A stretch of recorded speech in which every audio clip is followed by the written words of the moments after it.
Heavy Bag Boxing TV. That's my little bro. Heavy Bag Boxing TV. So shout out to my man Heavy Bag Boxing. My boy at Heavy Bag Boxing TV. Subscribe to Heavy Bag Boxing TV. Get at my boy Heavy Bag Boxing TV. Heavy Bag Boxing, all right? You heard it from me. You heard it here first. Heavy Bags Boxing. Straight out of Norfolk, baby. Let's go. What's up, y'all? Shout out to Heavy Bag Boxing TV. Punch Drunk 412 in the building. Shout out to my guy Trio, Heavy Bag Boxing TV.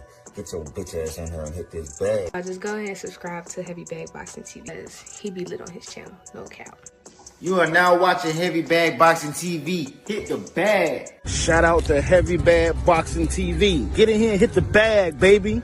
You are tuned in to Heavy Bag Boxing. Get your and hit this bag, dude. You tuning in to Heavy Bag TV. Make sure you smash that like button and subscribe to the channel. Hey, yo. Get your dumb ass in here and hit this bag. Shout out to Heavy Bag Boxing. It's the one and only Blazer Flair. Woo! Yo, what's up? It's your boy Zach, Super Jewelry, 6 Champion of the World. I'm giving a big shout out to my home team, Heavy Bag TV. You heard? Keep it live. This is Showtime Sean Porter. You are watching Heavy Bag Boxing. Thank you for watching my dad on Heavy Bag TV.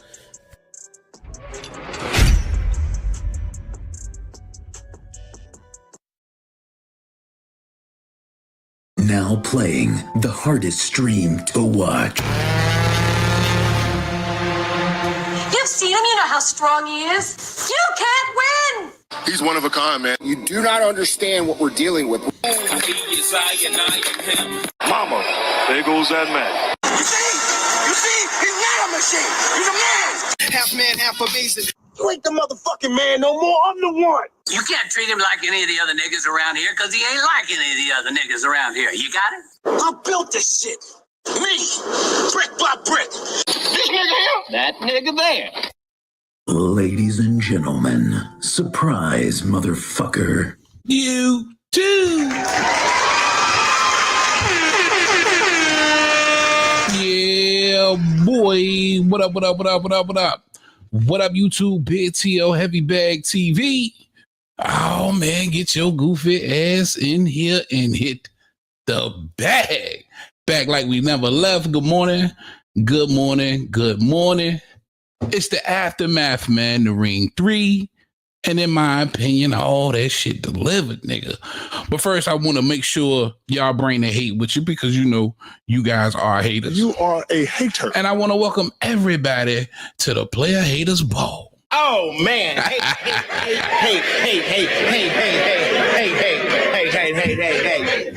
Yeah, because y'all gonna hate. One thing's for sure, two things for damn certain. It's some niggas gonna hate. They gonna hate on Shakur. They gonna hate on Berlanga. They gonna hate on Morrell. They gonna hate on Matias. You gonna find that hate in your blood. But listen, super dope card in my opinion, stacked from top to bottom. I thoroughly enjoyed the card last night for sure. I jumped right into action. Of course, on the Morrell Imam Katiev. That's how I'm pronouncing it. I don't know how you pronounce that shit. But number 10 versus the number 8 in the light heavyweight division. And that shit was dope. That was a dope fight. Shout out Katiev, man. This was my second time seeing him fight. He had been running through and shit. Doesn't have a long resume, of course, professionally. I think he came into this fight with like 9 fights. And given the experience and the extensive amateur background of David Morrell and having faced David Benavidez in his previous fight, I was leaning towards Morrell for sure. And of course, he did pull out the victory. But I ain't gonna front, bro. On my scorecard, and I wasn't technically keeping score, but I thought Katiev might have edged him out, bro. I'm just saying. Shout out Spaces if you are on Twitter. Good morning to y'all, man. Holla at your boy. If you want to chime in, please let me know. I'll throw the link in the chat too if you want to come up. It's going to be a real short panel. I ain't got time for niggas talking all over each other. I really want to talk about and discuss this card with key points and key facts and shit that makes sense, right? We're going to keep it simple. Shout out everybody on Spaces and on X as well. Give your boy a retweet if you over there. I truly appreciate that love for sure.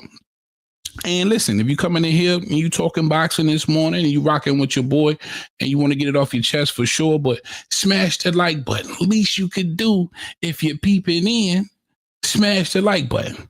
But listen, Morrell did a great job. I'm not saying he didn't, right? But I don't think we all expected that kind of performance. And I know for a lot of y'all, it was probably your first time seeing Katiev. I just thought he landed the better shots. I thought he was probably a little bit more busier than Morrell. I thought he outworked him. And a lot of those rounds, I felt like he edged them out. Now, did Morrell have the better counter punch, combination punching? I think so in spots. When he did let his hands go, he really did. But he got dropped in this fight. His very first time going down in his professional career. And the fight to me was so close. I felt like that knockdown could have gotten him over the hump as far as defeating Morrell. Now, this isn't somebody that's a champion. This isn't somebody that you needed a definitive or over definitive win against, right? If it was a close fight, I felt like it came down to shit. It's a knockdown to me, right? 12th round rolls around or the end of the fight comes around. I'm like, yo, this was a pretty close fight. The knockdown has to be the difference. And maybe I need to go back and watch that particular fight again. But Katiev, man, I just thought he did enough to edge David Morrell out. Listen, extremely fun to watch. I can't wait to see this dude fight again. He's built like a little knot, ton of power. I thought he had David Morrell hurt maybe 2 or 3 times in this fight. And again, the knockdown was extremely impressive to me. I don't see how anybody watched that fight and didn't think or was holding your breath when they was giving those scores for David Morrell. I'm not sure. I don't know if it was a split decision or a majority decision. I can't remember, but it definitely wasn't unanimous, and it was an extremely close fight. And I think they did a good job by allowing David Morrell to understand that it was a close fight. So they mentioned in the in-ring post fight interview about a rematch, right? I think that just made sense, and he said he was open to it. So if nothing else, I definitely would like to see those two guys mix it up again for sure. Also, hit that hit the subscribe button, get into the comment section, man. I promise you I'll try and get to your questions if you have any for sure. But that was an extremely close fight, man. I really, really like that fight for sure. And we'll elaborate on some of these fights even more once we build that conversation. Now, the second fight, the Matias Puyo fight. Listen, all of these fights were great to me. I think the closest you probably got to, some would say, a Tom and Jerry-esque performance was from Alberto Puyo, but he did such a great job fighting on the back foot. And that's what he does, right? He did the same thing versus an aggressive Gary Antoine. I think the difference between Matias and Antoine was Gary Antoine was aggressive, but he was trying to box his way on the inside, right? As Matias, he just walked right through the front door, right? He made sure he stayed basically nose to nose with Alberto Puyo this entire fight. But that's another fight. I'm asking myself, did they get that one wrong as well? Because I ain't gonna front, I kind of felt like they got the Morrell fight wrong, and I kind of feel like they got this Matias win wrong, right? Extremely aggressive. That was, I think, again, the difference in aggressiveness between him and Gary Antoine was trying to box his way inside, as to Subriel Matias walked right through the front door, stayed nose to nose pretty much the entire fight. Extremely aggressive. And I think that pressure most definitely solidified a bunch of spots in the fight for him, right? He was able to get off, especially early on in the fight. I thought he was able to get off once he closed that gap. And maybe it was the excessive clinching from Puyo to me in a lot of spots that might have swayed the judges a little bit in this fight. I don't necessarily think it helped him in the fight, but when you got somebody that extremely aggressive, who's letting their hands go at will, sometimes you got to clinch to get them off of you. But I did believe it was a bit excessive. I didn't think the referee warned him enough throughout the fight about the clinching. And again, Turkey Al-Sheikh put it out there. It was an incentive. Listen, no Tom and Jerry, none of that bullshit, right? So I think the judges were coming into this preconditioned to lean a little bit more forward towards the aggressive fighters or the front foot fighters, which, again, you had to give Katiev so much credit for being the aggressor in that fight as well. But Matias' pressure was super crazy. But Puyo, I mean, magnificent off the back foot. I thought he was able to get him to walk into a bunch of shots. In my opinion, when he decided to sit down and throw those shots with Matias walking in, those were some eye-catching shots, right? I thought he was landing the better of the eye-catching shots, in my opinion. Listen, Puyo he's a technician, right? And I thought he handled the pressure of Matias extremely well. And not to mention, down the stretch, right? I want to say it was maybe the 11th where he really caught, could have been the 10th, where he really caught Matias, hurt him, right? Slowed him all the way up. And he looked like the fresher fighter down the stretch as well. And so again, if not for maybe the clinching and some of the early work from Matias, which I think really probably carried him towards the end, because Puyo to me just seemed like the fresher fighter down the stretch and was probably landing a little bit more of the better shots. You could see where Matias got hurt. Then I felt like he got a little bit spent. He couldn't step on the gas like he really wanted to. And that was a tough fight to call. But is it? You have to Puyo was a champ, right? Puyo was a champ. You have to definitively whoop the champ's ass. Well, I ain't gonna say whoop the champ's ass, but definitively win. And that was an extremely, extremely close fight, bro. Was it enough to take that title from Puyo? I don't know. I think the judges most definitely appreciated the effort and the pressure from Matias in that fight for sure. But I did want to get and the body work too. Matias did do some really, really good body work, right? But I guess I'm giving Puyo a ton of credit because listen, it was a lot of clean shots there. He was leading him into a bunch of shots. He had him walking into shots. And down the stretch, I thought he did some really, really good work too. I had it kind of even throughout the fight, bro. It was just one of those close ass fights where if the title wasn't on the line, it's like, yo, I don't care which way it go. But because the title was on the line, I'm just not convinced Matias did enough. But again, hell of a performance from Matias for sure. All right. Definitely smash that like button for your boy. I appreciate that love. Subscribe to the channel too, man. Get in the comment section. I got you if you got questions or if you want to have a conversation. Shout out everybody on Twitter. Please hit that follow button. All right. And Spaces is up. Give your boy a retweet. I got you up there as well. Now, Shakur Stevenson. Yeah. Shakur Stevenson. I don't care what nobody say. And I've never really been on the fence about Shakur Stevenson. I always felt like he was a superb fighter in his own right? I respect the sport of boxing. I respect all styles. But I do get bored like the next man. Looking at Shakur Stevenson's body of work, there's only one real fight that stands out to me where you could really make a strong case that it was bullshit fight, and that was the De Los Santos fight. But other than that, I never had a problem with his style. And I was extremely intrigued at how he would approach this William Zepeda fight, right? Because we all know what Zepeda was coming to do. He's known for throwing 1,000 punches a fight. You could probably expect around 100 punches a round. The volume's going to be there. He supposedly got a little bit of pop. He was able to drop Tevin Farmer. So, he's like 33-0 coming into this joint, 27 knockouts, something like that.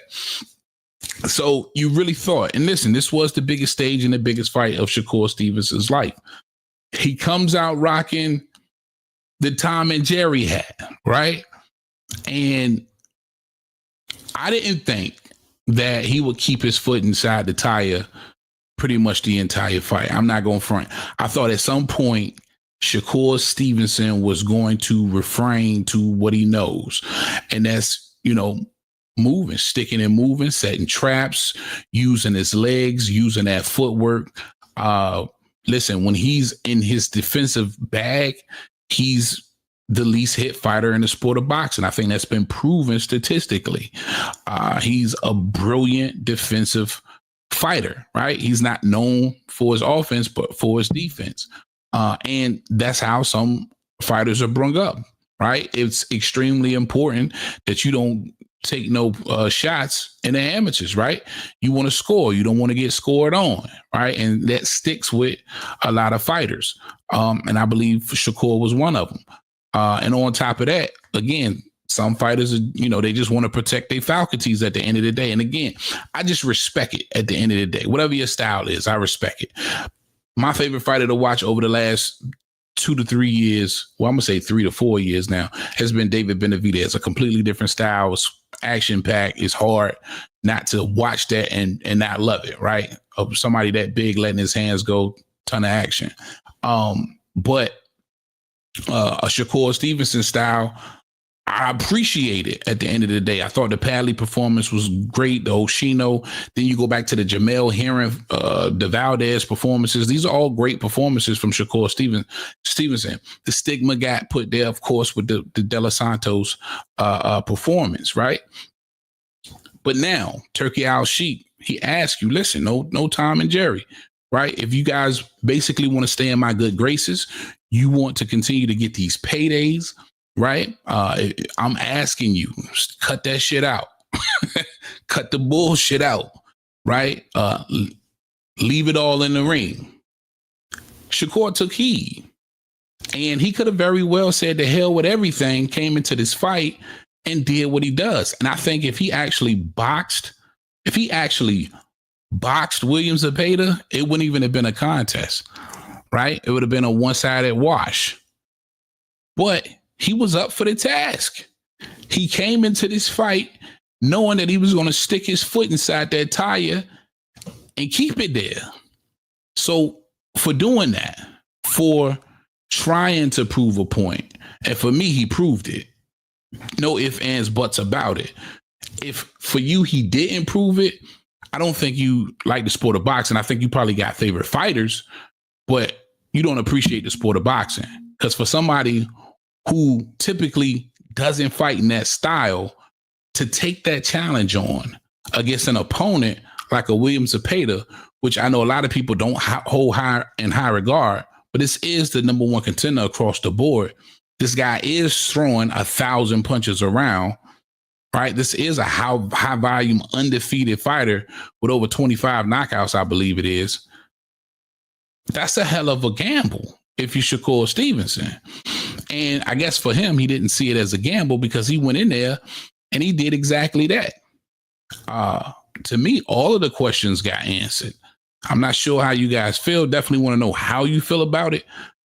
But I thought he answered all the questions. I can't take anything away from that performance. Williams Zepeda showed up, did what he does, and I thought he handled the pressure extremely well. I think he would probably knock himself for, getting on those ropes and letting his back touch those ropes probably one too many times in this fight. And those were certain spots where Williams Zepeda was able to get off and he caught him and it looked like he buckled him. But when I looked again, it wasn't quite a buckle. He slipped, right? His feet wasn't in position when that punch landed. So it was more of a stumble than him actually being hurt.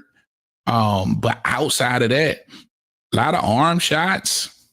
He caught a lot of those. Like he stood there. He catch and shot a lot of those shots. Partial hit the elbows, hit the waist, you know what I mean? A lot of arm punches, man, shoulders. He really wasn't touching them up as much as I believe people think he was. And I think the CompuBox numbers did really help tell the story of this, because at the end of the day, Shakur Stevenson ends up landing over 50% of his shots, bro. I think it was like 295 out of 5 and some change. Even when you getting close to 50% of your punches, bro, you basically teeing off. This was basically target practice for Shakur Stevenson. And in my opinion, it wasn't even close. I did give Zepeda 4 rounds. And I think one of them was like a swing round where I was like, I roll with Zepeda that way. But 8-4, I think that was gracious for sure. Shout out Jab Queen in the building. What up? Good morning. Good morning. Dante Boxing Talk in the building. What's up, man? He says Shakur was here as a teenager. He talking about VA. This is my Virginia brother. What up, my guy? We out here in VA. Shout out DB3, right? Our head still in the sand, but trust me, we coming back bigger and better. Shakur was here as a teenager, Bethel High School. We ain't got nothing soft coming out of 757. That's facts, man. That's big facts. You know what I mean? Y'all gonna see. We got a lot of prospects coming too, man. Heavyweight division, middleweight division. You know what I mean? Keep your eyes out. You know what I mean? VA, we gonna be out here for sure. And Keyshawn coming back. And don't forget little brother Keon, right? I believe that's a future world champion. So, you know, we got to keep our head down right now while it's hot. But when it get, you know, when it cool down, we be back outside. Don't worry about it. For sure though, man. And for me, Shakur showed grit. He showed dog, right? And that was the question for me coming into this fight. And I haven't been privileged to see Shakur in a lot of sparring or, you know, maybe some doghouse shit. You know what I mean? I haven't been privy to that. And based on his professional bouts, you've kind of gotten the same Shakur over and over again. And I was hoping that this was the Shakur that we were going to get. A Shakur that said, fuck it, I'll prove to the world that I'll stand there and fight his fight if that's what, you know, Turkey Al-Sheikh wants me to do for this payday. If that's what the fans want to see Shakur Stevenson do. You got to tilt your hat to him obliging. Nigga, that nigga obliged us and actually did it. And he performed. And listen, to be right there in front of Shakur and not really be able to touch him up, right? Because if you look at his face after the fight, it didn't look like he had been in no fight, bro. Say what you want about what Zepeda was able to do and the work that he got off. Shakur looked like he looked in the beginning of the fight.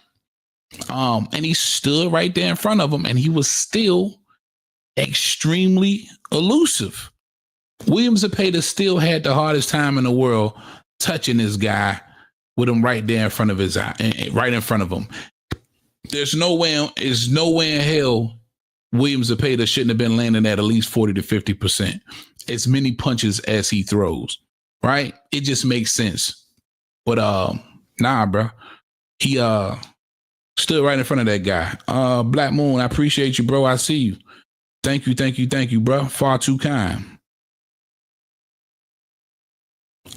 So for me, super dope performance from Shakur Stevenson. I don't know what would the fight of the night would be, man. I think it's a toss-up though between those two and the Katiev and Morrell fight. That Morrell Katiev fight was really, really good too, bro. For sure. I fucks with that fight. Matter of fact, I probably end up watching both of those fights again today.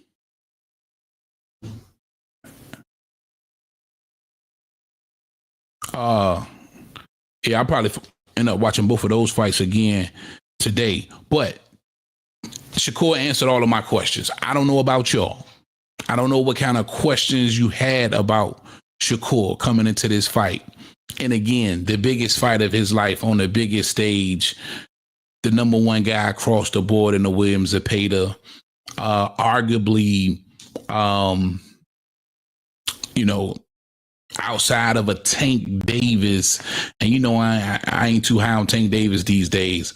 Arguably outside of him, and well, now an up and coming Floyd Schofield. But I mean, when you look around 35, Zepeda was supposed to really be one of those ones, right?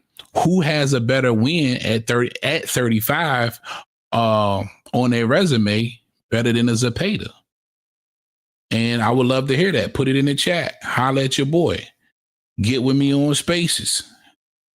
Who has a better win than Zepeda on a resume right now as far as the current 135 guys? Right? And Shakur said it himself in the post-ring interview. He said, yo, I challenge guys to fight Zepeda. He tough. He a tough cookie. And again, though, if Shakur was able to, if he was comfortable and wanted to use his style, I just don't think it would have been much of a contest at all. That fight right there, given that Shakur didn't use his legs, had Oscar Valdez written all over it, right? I think it would have been Oscar Valdez Part 2, a dominant performance from Shakur Stevenson for sure. But he showed me everything. All the questions I had about Shakur got answered. Now, your boy, let me put this in the joint too. Boxing Talk, Dante Boxing Talk. You ain't been up here neither, man. Come holler at your boy if you got time.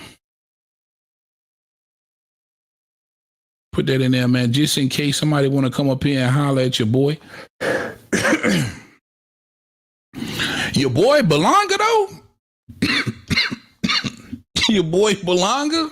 Trash. Your boy Berlanga? Trash. Damn. And I know I might sound like a hater. You are a hater. Yeah, it might be the player haters. Ball. Oh man, hey.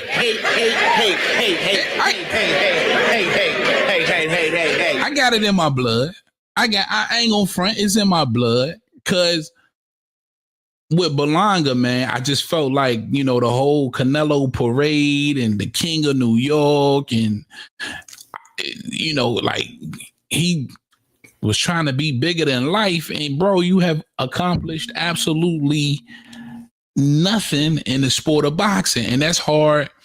That's hard to respect, right? I think you stay humble. You keep your head down and stay humble until you get there. You don't go 12 rounds with Canelo and lose in a one-sided fight. He basically washed you outside of you not getting knocked out.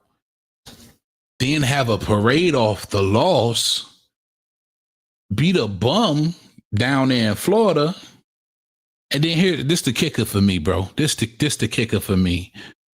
You get washed and knocked out and beat in the manner and in the fashion that you did versus somebody moving up in weight that's brand new to the division. Hamza Shiraz just got here, my nigga. And on top of that, shout out my guy Skip the Stepper. He sent me the video.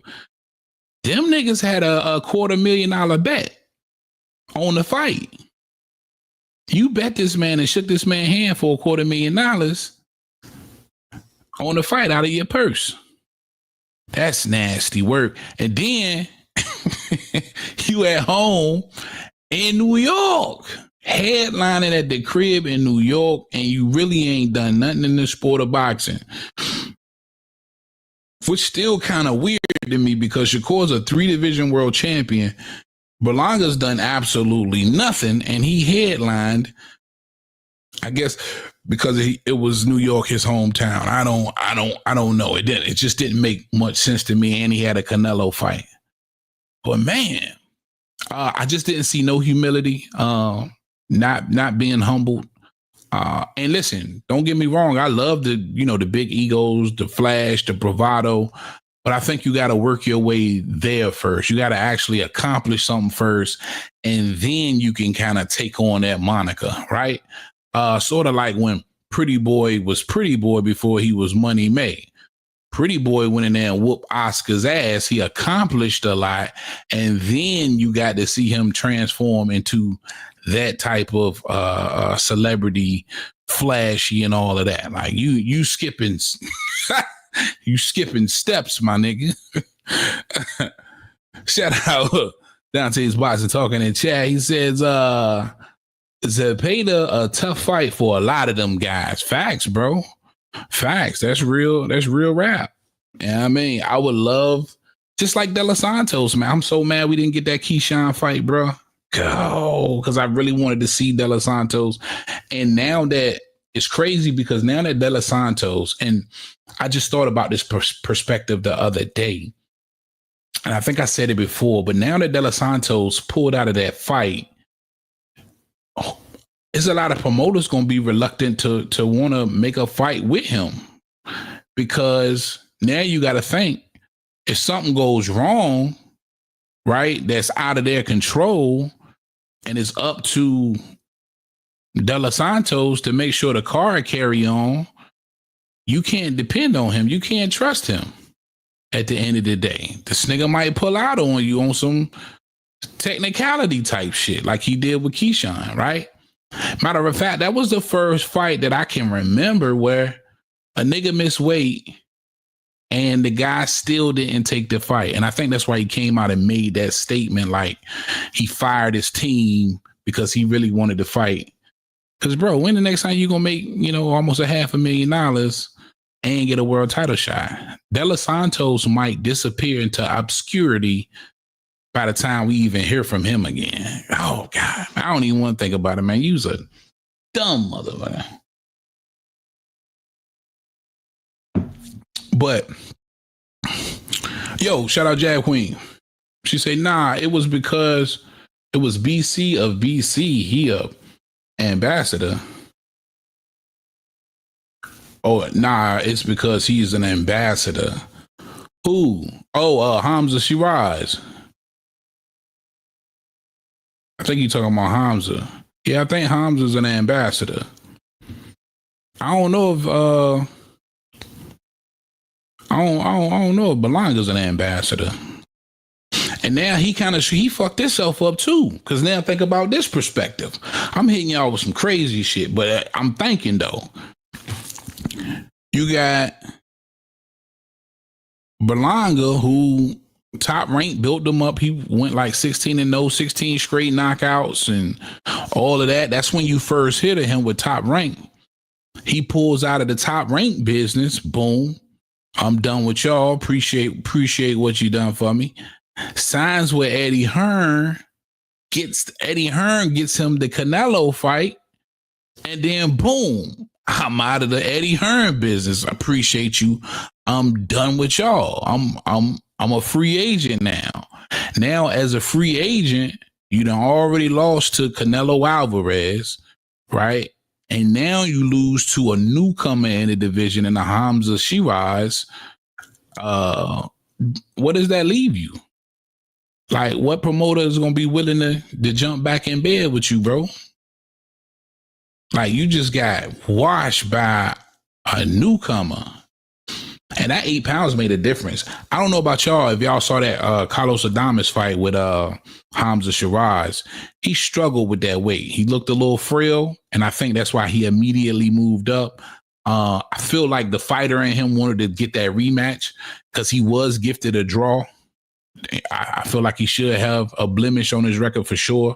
Adames won that fight, but I think it was that way. I think that 8 pounds made a huge difference in this Berlanga fight.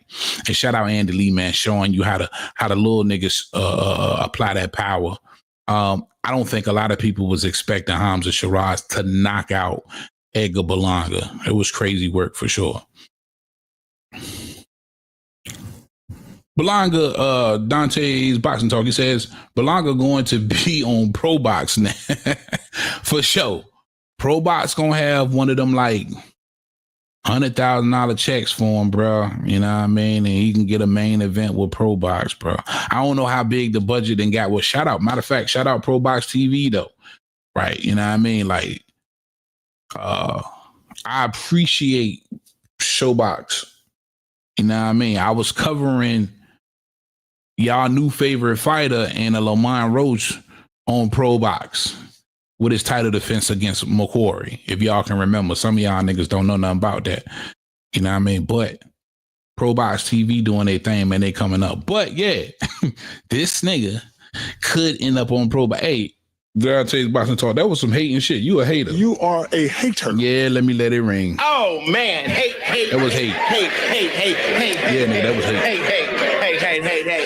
Hate. That was some hating shit. But it could very well be reality for Berlanga moving forward. But again, so I was basically saying, I feel like he's burnt some bridges with Top Rank. He's burnt some bridges down with Eddie Hearn.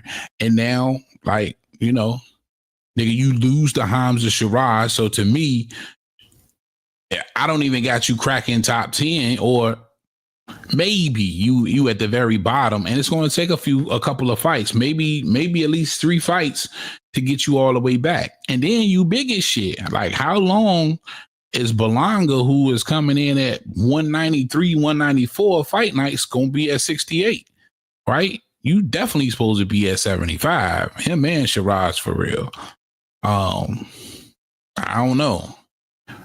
The only thing I can think of is that he could maybe Al want to try and make some money with him and Caleb Plant, right? But that's supposed to be food for Jamal Charlo, right? Especially with the slap. Jamal, he seems adamant about getting his lick back. Maybe you want to throw Berlanga in the mix. Do people still want to see him fight? As of right now, I'm Gucci. But I think if you put him on a card, that will kind of draw some interest, you know what I'm saying? Because his name's out there for sure. And the dude that beat Caleb Plant, Resendiz, right? I mean, it's some fights out there for Berlanga, but man, you got to work your way back for sure. And it was nasty, bro. That was I thought they should have stopped it in the 4th. I know he got saved by the bell, but that last knockdown, you could kind of tell. I immediately felt as soon as the 5th round started that he wasn't going to be, you know, had recovered in that 1 minute. And Hamza did right. He jumped on him as soon as the bell rung for the 5th and got him up out of there. And I don't know if y'all know that, but they had some pictures of him in the damn ambulance, bro. So Berlanga had to go to the hospital. God damn. Am I hating by telling y'all that shit? You are a hater. I might be, bro. That might be hate too. I'm not trying to hate. I'm just giving y'all what the fuck transpired, right? I ain't, you know, the nigga went to the hospital, bro. Hamza put him in the hospital, and he lost a $250,000 bet. And Fat Joe and Remy Ma brung him out. Shout out Fat Joe and the Terror Squad. They brung this man out. And Berlanga ain't care that Clarissa was in the building. She brung Remy Ma out. That's messy. I was looking for papoose like, oh shit. Anybody see this shit? I want to see them niggas squabble, man. Remy got a mouthpiece on her for real. But nah, man, I don't know what's next for Berlanga, man. That shit. That's a head scratcher, man. If you know what's next for Berlanga, please let me know. I thought who was this right here?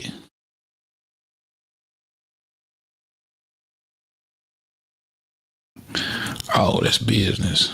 My bad, y'all. I don't know where Berlanga could get some work from next, bro. I really don't. He would have to try and deal with Al in the PBC. I don't think Eddie fucking with him at all, and I don't think Top Rank trying to throw him no bone. And I'm not so sure if Turkey Al-Sheikh, because again, it would have to come from Turkey if he wants to match him up against somebody else. But now Turkey is calling for Hamza and Canelo 2026. I don't know if y'all know that, but he just tweeted out last night, Canelo versus Hamza 2026. And listen, I'm gonna keep it a bean. I don't think Canelo gonna go nowhere near that nigga. 6'3", and he punching. He was able to do what Canelo couldn't do. I feel like anytime you can do something Canelo can't do, he ain't fucking with you. He not. Canelo gonna fight Jake Paul before he fight Hamza Shiraz or David Benavidez or any of these real threats. I don't see him fighting any more real threats, man. I wouldn't even be surprised if he fights Bud Crawford. And I know some of y'all ain't gonna agree with me here. And I know I'm on the island with a lot of my brothers. And first, let me say this. I fuck with Bud Crawford because I'm rooting for Bud Crawford to win. And I've been saying this. Bud's my guy. He's the mentor to my guy, Keyshawn Davis. You know what I mean? He be out here in VA. His pops is from here or lives out here. He's got people. His pops side of the family is out here. So I fuck with Bud. And I'm rooting for Bud. Shout out RC. I'll be in the building for Terrence Crawford, Canelo Alvarez. I'll be there rooting for Bud Crawford. Put my money on Canelo.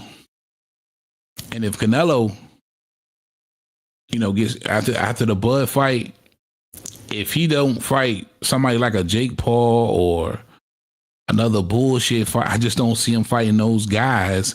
I think he retires on us, man. I think Canelo gonna up and retire on us, bro.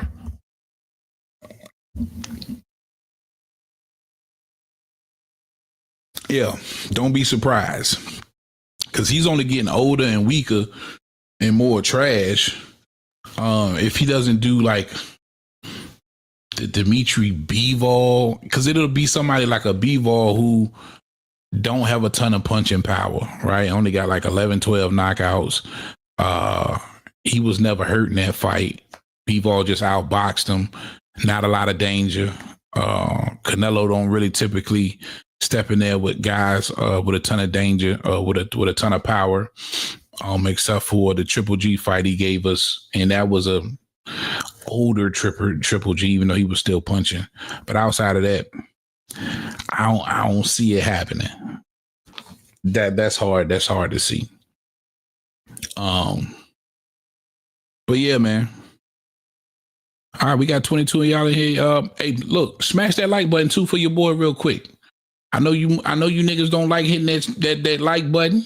Y'all some haters. You are a hater. Matter of fact, if you in here watching me talk this boxing shit and you haven't smashed the like button, you a hater. You are a hater. No, I'm just saying, think about it. You getting some sort of kind of entertainment from listening to a nigga talk this boxing, and you won't even smash the goddamn like button. You are a hater. Yeah, that's hate. That's like that's a different kind of motherfucking hate, man. I be watching niggas for 30 seconds and still hit the like button. You know what I mean? But yeah, man, that's how I feel about Berlanga, man. But, shout out Berlanga. I thought at the end of the day, the niggas' antics and all of that was entertaining, to say the very least.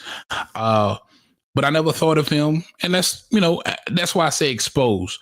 Because let's be real, whoever really thought of Edgar Berlanga as being the upper echelon of the 68 division when you never really had those real road tests, right? Like David Benavidez beat the Durrells and Caleb Plants and the Boo Boo Andrades, and Caleb beat the Durrells, and you never had that real 68 test.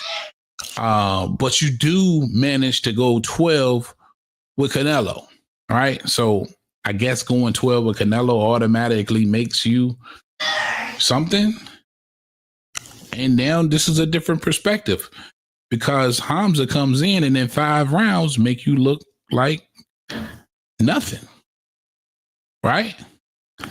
And I think that's why it's always been important in the sport of boxing to have those tests, you know what I mean, to gradually work your way to certain spots. And I keep telling people all of the time, the only reason why he got the Canelo fight is because they just couldn't find another, decent opponent that somebody was willing to put the bread up for. Eddie Hearn just happened to sign this nigga just in case they needed him for Canelo so he can get his hands on another Canelo fight.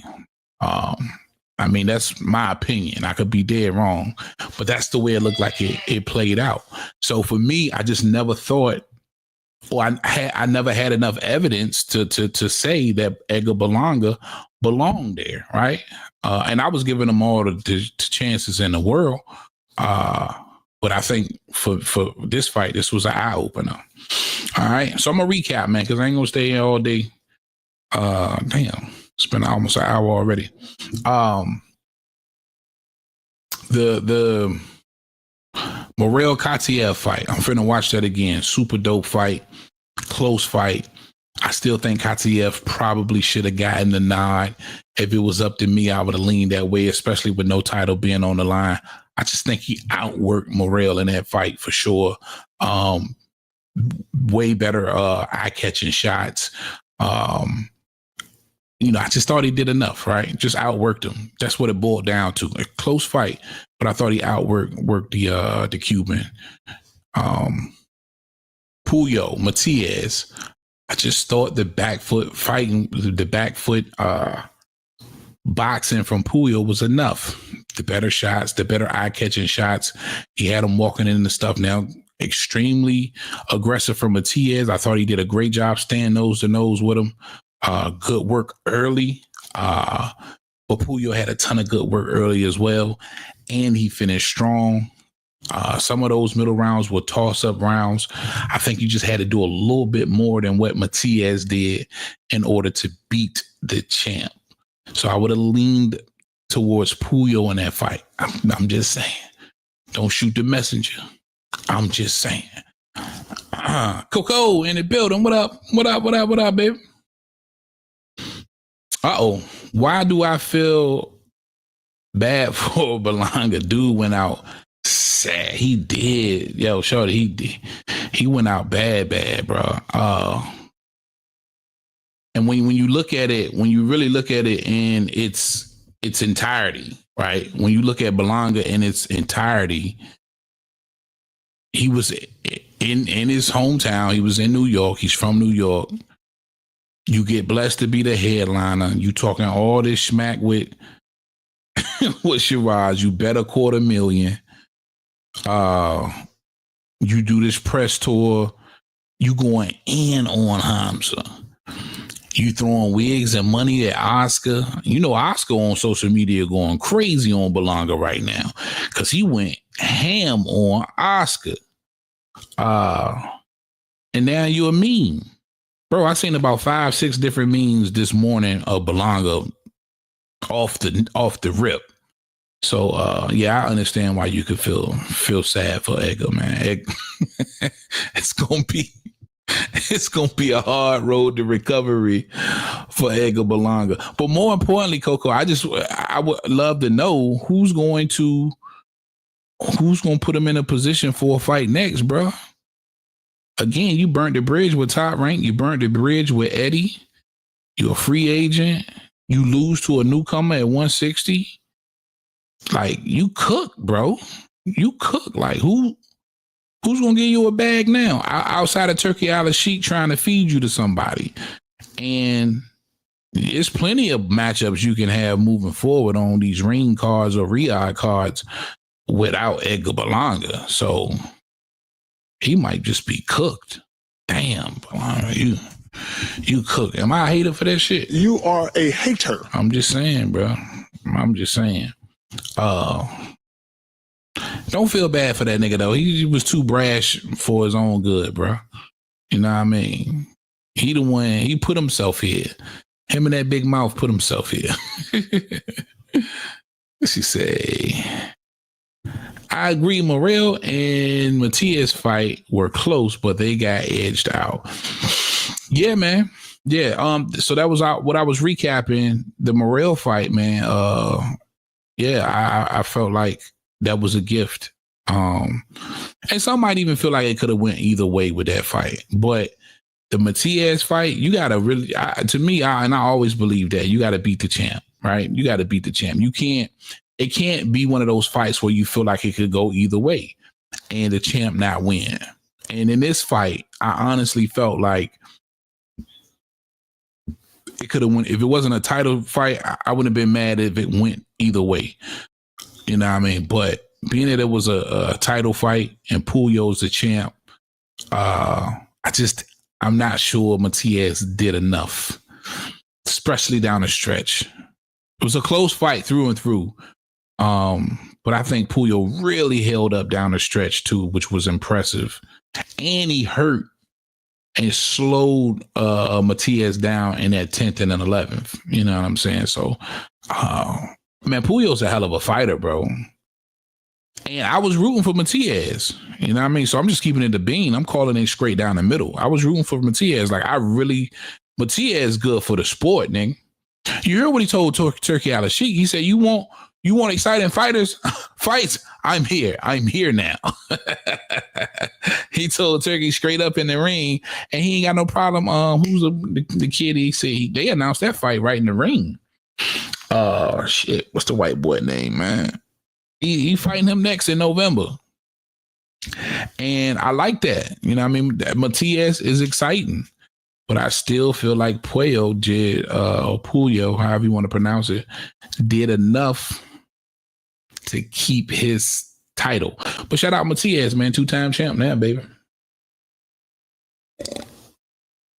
I ain't hating on that, man. I'm just keeping it real on that one, for sure. Who that is? Okay. Shout out to everybody on X, man. Appreciate that love. Hit that follow button, bro, on X. I ain't got no followers on X, man. Y'all some whole niggas, man. Won't even follow a nigga on X. Follow me on X so you can get on the spaces and rock with me on the lives at least, nigga. If you ain't gonna watch the regular content. Oh, snap. What's up, Unc? Unc in the building. What up, flawless mentality? What's up, Dr. Mark? Grand Rising. For sure, for sure. Hey, say, blessings to the God, nephew, heavy bag boxing, my brother of elevation, fam. And the gods and goddesses, always solid boxing, fam. For sure. Oh, I would love for you to get up here and you be having some wild takes. Come spend 5 minutes with your boy, I got the link in the chat. Let me put it in the chat again, just in case. Don't be shy, got some wild takes. I would love to know how you felt. Did you watch the card last night? Dr. Mark? But bro, and I'm keeping it a beam, but what card has been better as far as the fights this year? We in July, right? Yeah, we in July. What card has delivered on all of the fights? And with this card, I'm talking about, of course, the Morrell, Katiev, the Puyo, Matias, the Shakur, Zepeda, and the main event with Hamza Shiraz. I really feel like this card really delivered, bro. I did. Like, I truly, thoroughly enjoyed all of these fights. Shout out Turkey Al-Sheikh too, man, because I don't think we get this without him incentivizing, right? Without him saying, hey, I don't want to see that Tom and Jerry shit. And he basically was saying, I'm not going to be so willing to support y'all if this is what you're going to be doing. That's basically what he said. I can't remember, verbatim, but he was like, yo, no Tom and Jerry. We don't want to support anybody who's not leaving it all in the ring. And I think these guys last night, did exactly that and left it all in the ring for sure. Dante's Boxing talking in chat. He said, I am ready to see Manny doing it for us 40 plus cats. Damn. I'm in that club too, bro. Yeah, 40 plus, nigga. Yeah, 40 plus. And I can't imagine suiting up. Ain't no way in hell. Manny crazy as hell, man. 46 years old. I ain't gonna lie though, Dante, I'm not excited for that fight, bro. I ain't excited to see I've always been an advocate on my channel about guys hanging it up at or around 39, 40 years old. I think, and it's just my opinion, And I think it's real for a lot of fighters.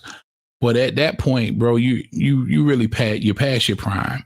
And once you pass your prime, you start to lose little things. You start to lose reflexes. You start to lose timing. Something that you could have seen coming 3, 4, 5 years ago, you don't see it coming now, right?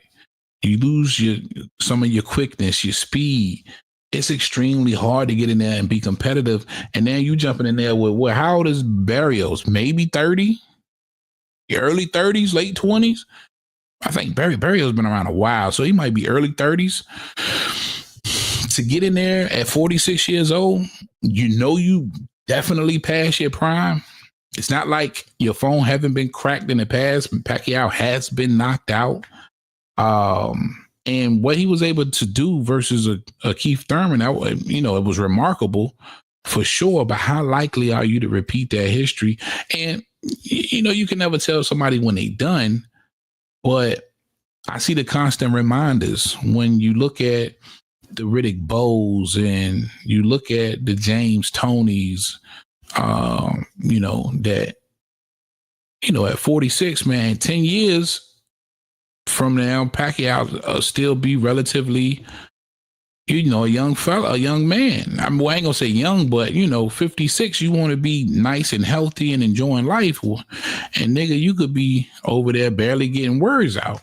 You know what I mean? So for me, I more or less want to protect the guy. So that's why I'm probably not as excited for Manny Pacquiao, but I'm gonna watch that shit for sure. Coco in the chat, she said, this card delivered 100%. That Tom and Jerry talk got him active. Facts. It did. Shout out to Turk. I don't know if y'all can remember, man, but I did a show. Was that last year? I think it was last year. I think I'm going to do it again, too. I had copped the turban joint, like the turkey wear on his head, that little cloth shit. I Googled how to put this shit on and everything. I did the whole show like that. I might have to do it again, man, because I rock with the Turk. I've been rocking with Turk from day one. And if you don't fuck with the Turk, then you don't like boxing. You niggas have cried about the sport of boxing and these matchups and these cards for years. Then you finally get a nigga in here that's trying his best to give you what we halfway asking for, and you're crying about that. I don't know. That shit don't make no sense. Shout out to Turk, man. And now I think again he made it completely clear, nigga, if you ain't fighting like I'm asking you to fight, then you might not get one of these paydays. That's a hell of an incentive. A hell of an incentive for sure. Shout out to Turk. I might have to put my turban back on, man. I promise y'all, I'm going to get out there to Saudi Arabia. I'm going to get out there. I'm going to catch one of them Riyadh season cards in Saudi Arabia. Shout out my nigga RC. I will be in the building for Terrence Crawford, Canelo Alvarez. I'm there. I'm in Vegas. And shout out my good buddy, Brian Norman Sr., who has guaranteed me tickets to Brian Norman Jr.'s homecoming after he knock out Dev. And I know a lot of y'all don't feel like he gonna knock out Dev, but I think he is. I've been fucking with the Normans for a minute, way before probably a lot of y'all knew who the hell they was. Shout out my nigga Mark Nash too. He been down with them Normans for a minute too. We gonna be there. Flawless in the chat. Say, I'm showing love on my way to be a guest speaker at United Methodist in Chi-Town, but I will definitely come on the channel at a later date. Shakur looked good, and so did Shiraz, for sure. Good luck out there, Dr. Mont, for sure, man. Guest speaker spot today, that don't surprise me at all. Very well-spoken, articulate, elder leader, man. I appreciate what you do for the community, Doc. For sure, man. For sure. Elevation, for sure, for sure. And I want to get out there to Saudi Arabia too, though. I really, really do, man. Hopefully me and the wife can make it out there. Shout out my wife too. I love you, girl. Just in case you're listening, even though My wife don't give a fuck about my extracurricular activities. She don't give a damn what a nigga out here doing.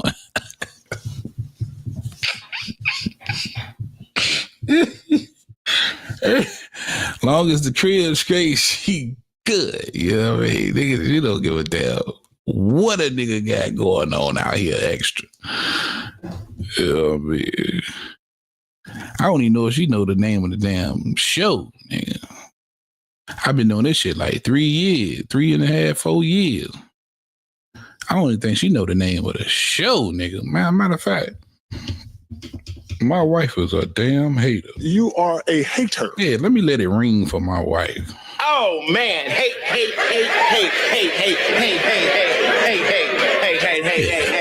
She's a damn hater. But I love her though. Matter of fact, I got my special theme music just for my wife. Let me play it for y'all one time. This what my wife called me, y'all. Oh, what my drop? Here you go. But they call me the Superman lover. Yeah. What she call me, y'all? Superman lover. Yeah. That old Johnny Guitar. Dr. Mark, you know about that Johnny Guitar, old nigga. Dr. Mark say, B&J, Brian Norman Jr. is definitely going to KO Devin for sure. I'm with you on that, Doc. That's for sure. For sure. What you say, Coco? Sis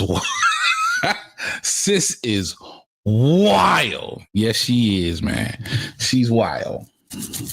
She is wild. I think she up. Hold on.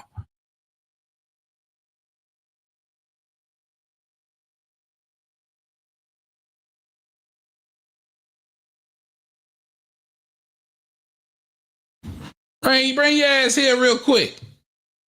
I'm about to put her on the spot. My baby. She probably looking a mess though. Nah. The people wanted to say hi. Damn. Just come over here and say hi. I was just talking about you, babe. I was talking about how beautiful you is, and look at that Jake on her head. Come here, kid. I was saying, yeah. I was just talking about you. I said, well, I was talking about how beautiful you was and how you the best wife in the world and how you support me in every goddamn thing I do. Yeah. I love you. I love you. All right, you about to make something to eat. I gotta some love breakfast. You to be on camera with my dilly dad. Yeah, she got that. Hi, everybody. That's my baby. Big old pretty eyes. You gonna make some eggs? Grits and some sausage. Oh, that sounds good. All right, man. I recapped everything. I think I'm gonna get on out of here, man. My wife about to cook. Y'all niggas don't want to converse with a nigga. Y'all just want to sit here and listen to me talk. I can't get a nigga to come on stage with a nigga or nothing. So I'm going to wrap it up. Shout out to the Ring 3. Super dope card. Shout out to the winners, Morrell, Matias, Shakur, Hamza. Man, I'm looking forward to more exciting action-packed fights like that, man. Shout out to the chat, man. She said, what's the name of the channel, sis? I don't know if she know, bro. I don't know if she know, bro. She might know. Shout out to the chat, man. Dr. Mark, I see you. Coco, thank you guys. Dante, Jab Queen, appreciate y'all peeping in on your boy. I'm getting the hell up out of here. Peace.